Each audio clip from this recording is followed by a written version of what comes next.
Hello friends, வணக்கம். காலையில் வேலை செய்ய வந்துட்டேங்க.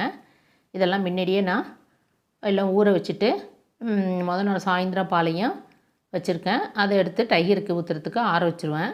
ஒரு குவளையில் இந்த மாதிரி தண்ணி போட்டுட்டு நம்ம மற்ற வேலைகள்லாம் பார்த்தோம்னா விறுவிறுன்னு நம்மளுக்கு சமையல் வேலை ஆகிடுங்க. தண்ணி சூடாக இருந்தாலே, ஏன்னா இங்கே ரொம்ப சில்லுன்னு இருக்கும். அதனால் அப்போதைக்கு அதை வச்சோன்னா ரொம்ப மதன்னு வெந்துக்கிட்டு இருக்கோம். இந்த மாதிரி சுடு தண்ணி ஊற்றி ஊறின ரைஸில் வச்சோன்னா ஒரு 10 நிமிஷத்துக்குள்ளே சாதம் நல்லா பொலன்னு வெந்து போயிடும். நான் டெய்லி இப்படி தாங்க செய்கிறேன். இன்றைக்கி என்னென்ன சமையல்னாக்கா, சாய்க்கு பொண்ணுக்கு வந்து சப்பாத்தியும் சிக்கன் கிரேவியும் குக்கும்பரு சாலடும், தம்பிக்கு வந்து ரைஸும்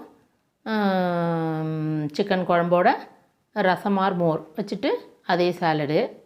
எங்கள் ஹஸ்பண்டுக்கு மட்டும் நாங்கள் வெஜ்ஜாக இருக்கிற வசி, சாப்பிடாத வசி ஒரு வெங்காயம் தக்காளி தொக்கோட கொஞ்சம் மஷ்ரூம் இருக்குது, அதை போட்டு அவங்களுக்கும் ஒரு தொக்கு கொடுக்கலான்னு இருக்கிறேன். இது வந்துங்க சிக்கன் குழம்புக்காக அந்த மசாலா அரைக்க வறுத்துக்கிட்டு இருக்கிறேன். சாதம் பாருங்கள் சூப்பராக வெந்துட்டு அதுக்குள்ளே ஒரே ஒரு டம்ளர் போட்டு செஞ்சுருக்கேன். ஏன்னா கொஞ்சம் பேருக்கு சப்பாத்தி கொஞ்சம் பேருக்கு சாதங்கிற வசி.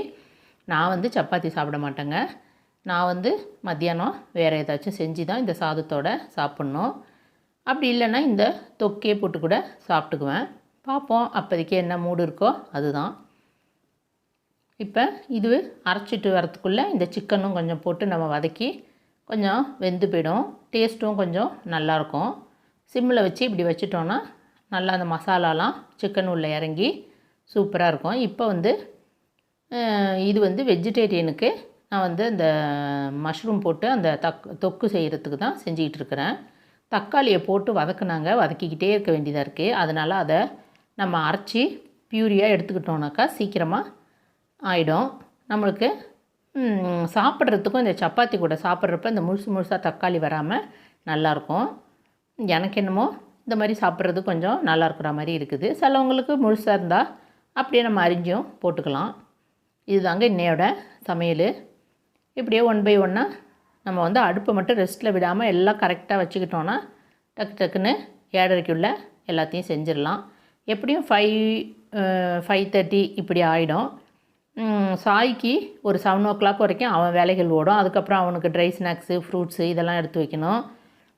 தண்ணி வந்து எங்கள் ஹஸ்பண்ட் ஊற்றி வச்சுருவாங்க. அதனால் மற்றதெல்லாம் கொண்டு நான் ரெடியாக அங்கே வச்சுருவேன். அப்புறம் 7:30க்கு எங்கள் பொண்ணு கிளம்புவாங்க. இப்படியே ஒன்று ஒன்றா செஞ்சு சீக்கிரம் முடிச்சுடுவாங்க. Tata, bye bye, thank you. என்னோடய வீடியோ பார்த்து லைக் போட்டுருங்க. டாட்டா.